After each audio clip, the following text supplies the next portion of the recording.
আলুগুলো ভাজা হয়ে গেছে, তুলে রাখছি। এবার কড়াইতে তেলের মধ্যে জিরে ফোড়ন দিয়ে দিলাম। এবারে তেজপাতাটাও দিয়ে দিলাম। এবারে যে ইঁচড়টা রান্না করে দেখাবো, ইঁচড় তো বোঝো, কাঁচা কাঁঠাল। আর এই যে উপকরণ: হলুদ, আদা গ্রেট করে রেখেছি, কাশ্মীরি লঙ্কার গুঁড়ো আর একটু জিরের গুঁড়ো, এইটুকুই উপকরণ। আর কাঁচা লঙ্কা টমেটো তো দেবই। এবার তেলের মধ্যে টমেটোটা দিয়ে দিলাম।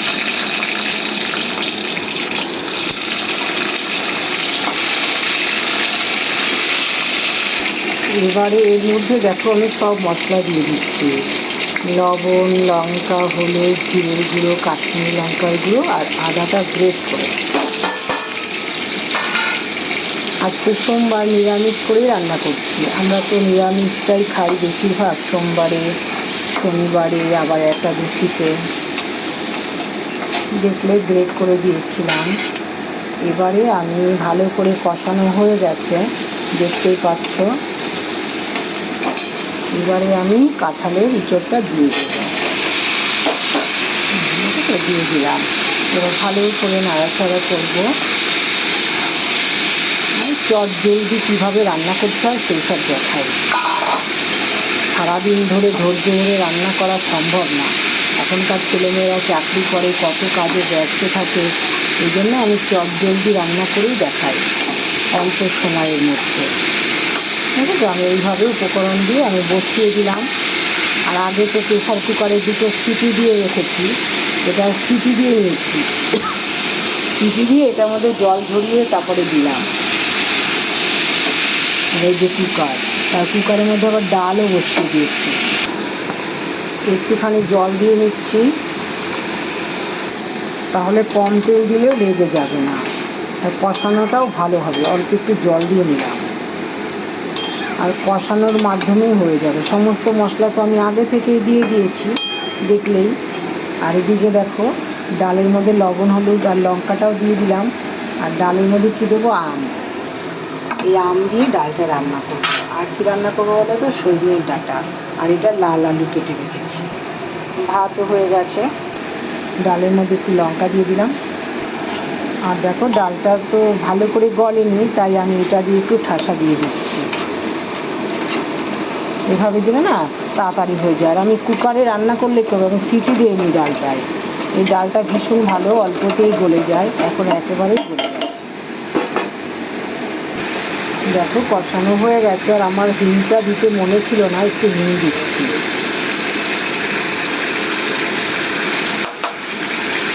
একটু হিং দিয়ে দিই, হালকা স্লাইড। একদম কষানো হয়ে গেছে আর সব গলেও গেছে। এবার একটু জল দিয়ে দিচ্ছি, এত শুকনো তো ভালো লাগে না। হয়ে গেল রান্না। আর একটু ফুটবে, নামিয়ে রাখবো। আর আমি তো আলু ছাকা তেলে ভেজে তুলেই নিয়েছি আগে থেকে। কত সুন্দর হয়ে গেল, আর কত তাড়াতাড়ি ফুটলেই হয়ে যাবে। এবারে একটু হিং দিয়ে দিই, ঘি দিয়ে দিলাম, ভুল হয়ে যাবে, ঘি বলতে গিয়ে হিং। এবার ঘিটাও দিয়ে দিলাম। দেখো, একদম হয়ে গেছে। আর তোমরা এর মধ্যে একটু মিষ্টি দেবে, গরম মশলা দেবে, তাহলে আরও ভালো লাগবে। আমরা গরম মশলাও দিলাম না, আবার মিষ্টিও দিলাম না। কেন বলো তো? আমাদের তো সুগার, এই জন্য। এদিকে ডালের মধ্যে আমগুলো দিয়ে দিলাম।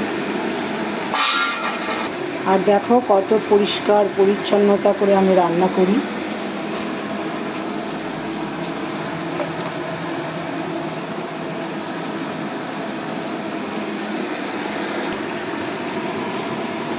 সব কিছু একদম neat and clean.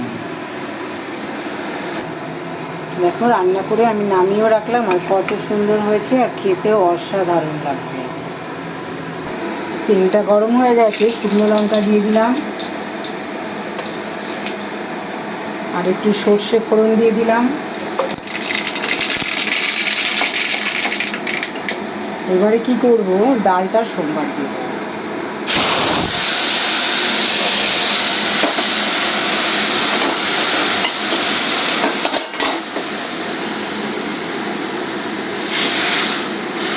Pressure cooker ঢেলে দিলে ভয় লাগে, ওই জন্য এভাবে দিলাম।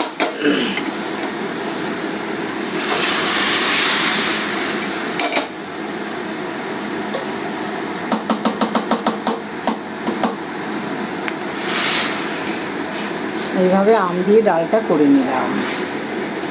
আম দিয়ে ডাল, ইঁচড় আর সজনের ডাঁটা, আর উচ্ছে আর পেঁপে সেদ্ধ দিয়েছি, আর কিছুই না। একদম টকবক করে ফুটছে।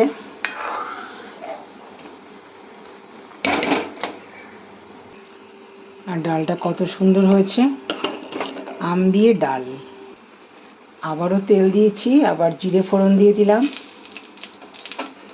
ফুটে গেছে। এবার দেখো সজনের ডাঁটা আর লাল আলুটা দিয়ে দিলাম, লবণ আর হলুদটাও দিয়ে দিলাম। দেখো, আর তাহলে এখানেই শেষ করে দিলাম, নাহলে অনেক বড় হয়ে যাবে ভিডিও। Tata, bye bye.